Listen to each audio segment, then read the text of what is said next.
When I was a little girl, I was certain I would become a renowned chemist, a millionaire, and move my family from our tiny little apartment into a mansion. I would borrow my mom's perfume, my dad's aftershave, the dishwasher liquid in the kitchen to create a masterpiece fragrance. It was not very nice. Even though I failed, I gained a very valuable lesson, the love for exploration. Exploration has allowed me to do hard things as an over-analytical person, like moving to London with no English and no savings, leaving my corporate career to start my business, and learning entrepreneurship to teach it for a living. Just like my masterpiece fragrance, exploration requires 3 ingredients: consciously making daily decisions based on a future self-identity that is bigger than the current identity of self, a set of empowering beliefs and paradigms that will shape the neuroplasticity of your brain and your daily actions, and an unwavering belief in your highest purpose and meaning. I truly believe exploration could be the magic formula for living a life aligned with your purpose and meaning, and no longer living on the edge of your potential. Thank you.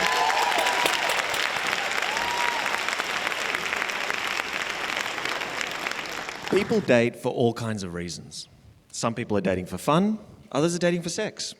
Some are just in it for the free dinners. And some people are dating for love. But dating for love requires a different approach. As a dating coach, a common complaint I hear from women is that men aren't putting enough effort into developing their relationship skills. The problem is there is little guidance or education for men who are wanting to build a meaningful long-term relationship.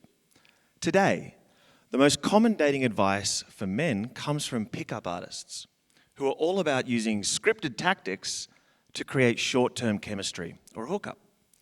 But where can a guy turn to if he wants to learn how to build a long-term relationship? And trust me, there are plenty of guys out there who are looking for this. My vision is for a world with better relationship education, so that instead of studying how to create chemistry, men can learn how to build a long-term, meaningful connection. Thank you.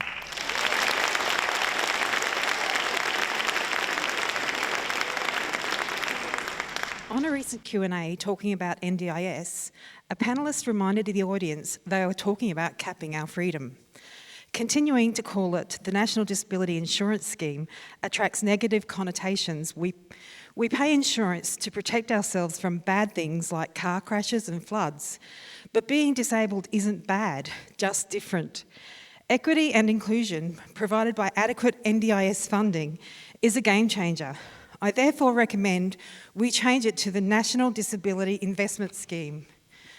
Nobody has to fear a possible disability if the scheme is managed and funded appropriately.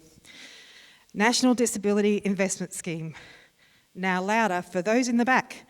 National Disability Insurance Scheme. A $2.25 return on every dollar spent since July 2013. Fear of disability would really and truly become history if we just take this first simple step. Thank you.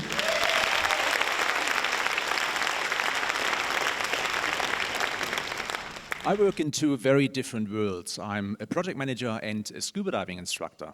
And I keep asking myself the question, why are my diving students instantly trusting me with their lives and are confident that I will keep them safe even though I'm a total stranger to them? When developing and leading teams at work, building trust is an essential ingredient for leadership success. And yet, it takes a long time to develop. So how do I get my team to also instantly trust me like my diving students? Simply aim to replicate the same environment. Diving students really want to be here. They are committed and willing to leave their comfort zone. They have a clear goal on the horizon. And at the same time, they see their instructor as a role model, as someone who is willing and prepared to sacrifice themselves to keep them safe, and someone who thrives on seeing them succeed. That's what a leader is. Thank you very much.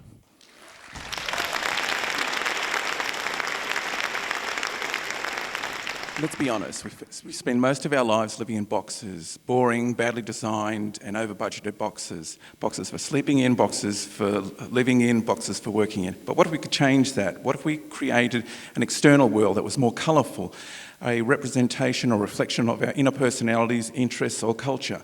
Well, I've designed an innovative solution to just that. The idea is an eco-living space in the shape of a sphere. It's a lightweight, low-cost, transportable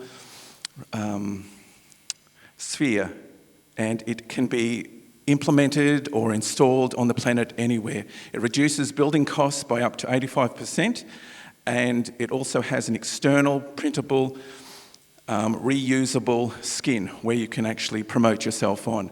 So you can turn the life from a box to a living quality experience. So we can have an avatar for how we live our lives.